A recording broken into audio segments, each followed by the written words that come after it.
தூய்மை பணியாளர்களுக்கு பணி நிரந்தரம் செய்ய காசு இல்ல. செவிலியர்கள் போராட்டம் பண்றாங்க, அவங்கள நிரந்தரம் பண்ண காசு இல்ல. பகுதி நேர ஊழியர்களுக்கு அவங்கள நிரந்தரம் பண்றதுக்கு காசு இல்ல. போக்குவரத்து ஊழியர்கள், ஓட்டுநர்கள், நடத்துனர்கள் போராட்டம் பண்றாங்க, அதுக்கு காசு இல்ல. பழைய ஓய்வூதிய திட்டம், அதுக்கு காசு இல்ல.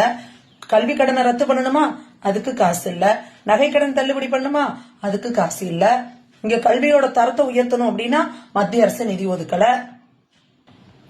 இப்படி எதை கேட்டாலும் காசு இல்ல காசு இல்லன்னு பஞ்சப்பாட்டு பாடின முதல்வர் அவர்களே, இன்னைக்கு மகளிருக்கு 3 மாத தொகை, அது இல்லாம கோடைக்கால போனஸ் அப்படின்னு ஒரு 2000 சேர்த்து 5000 ரூபாய் போட்டு விட்டுருக்கீங்களே, இதுக்கு நிதி எங்க இருந்து வந்துச்சு? இது மத்திய அரசு கொடுக்குற நிதியில இருந்தானே எடுத்து கொடுத்துருக்கீங்க.